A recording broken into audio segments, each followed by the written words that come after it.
Hello साथीहरू, आज म तपाईहरुलाई बताउन गइरहेको छु सुर्खेतदेखि बाब्याचौरसम्मको यात्रा मेरो। म यति बेला बड्डीचौर बजार क्षेत्रमा छु। तपाईहरु देख्न सक्नुहुन्छ बड्डीचौरमा हिलाम्य भएको छ। बर्खाको याममा पानी पर्न स्टार्ट भइसकेको छ हैन, कर्णाली प्रदेशतिर। भनेपछि तपाईहरु देश तथा देशबाट हेर्दै हुनुहुन्छ भने यस्तो छ, हेर्न सक्नुहुन्छ बाब्याचौर बजार क्षेत्र। यो चाहिँ तलतिर गुटी बुझेर जाने तलतिरको बाटो हो। यो चाहिँ है साथीहरु, यो देखिरहेछ अहिले। यहाँ चाहिँ टिप्परहरु रोकिरहेछन्। हाम्रो गाडी चाहिँ बड्डीचौरदेखि बाब्याचौरको यात्रामा हिँड्न सुरु भइसकेको छ। यहाँ हेर्नुस् तपाईहरु, यहाँ आइसकेपछि दुईजना दाइरो हुनुहुन्छ, उहाँ पनि जाँदै हुनुहुन्छ बाब्याचौर बजारसम्म। अनि हाम्रो गाडी त्यहाँबाट हिँड्छ बिस्तारै, म चढेको गाडी हैन। अलि अगाडि आइसकेपछि को आवाज दिनुहुन्छ, एकछिन रोक्छौं, उहाँको कुरा सुन्छौं, अनि फेरि हामी बिस्तारै हिँड्छौं अगाडि। अनि साथीहरु, हाम्रो यात्रा यहाँदेखि सुरुवात हुन्छ। हजुरहरु हेर्न सक्नुहुन्छ ब्लगिङमा यस्तो इशारा दिँदै हुनुहुन्छ हाम्रो कन्डक्टर साहबले चाहिँ। हेर्नुस् तपाईलाई कस्तो लाग्छ, भिडियो पुरा हेर्नु होला, एकदम रमाइलो हुनेछ है त। हेर्नुस् अलि अगाडि दुईटा बाइक हिँडिरहेका छन्, त्यहाँ पछाडि हामी चढेको बस हिँडिरहेको छ। शीतलो छ मौसम, पानी परेको छ, अलिअलि हिलो छ, धुलो छैन हैन, कच्ची बाटो छ। अनि गाह्रो छ यात्रा, बर्खाको अलिकति यात्रा सावधानपूर्वक हिँड्नुपर्ने हुन्छ। यहाँ आइसकेपछि गाडी रोक्यो। किन रोक्यो त भन्दा गुरुको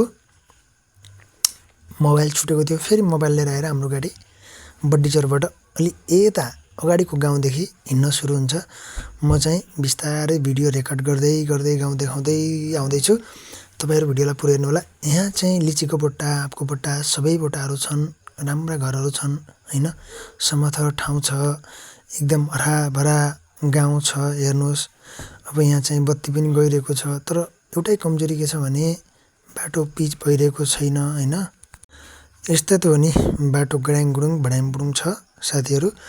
अनि जस हाम्रो गाडीले स्पिडमा लगिरहेको छ, किनभने टाढा जानुपर्ने छ नि त, रात परिसक्यो, बेलुका भइसक्यो। त्यो भएर चाहिँ यहाँ चाहिँ अलिकति हिँडिरहेका हुन्छन् बाटामा।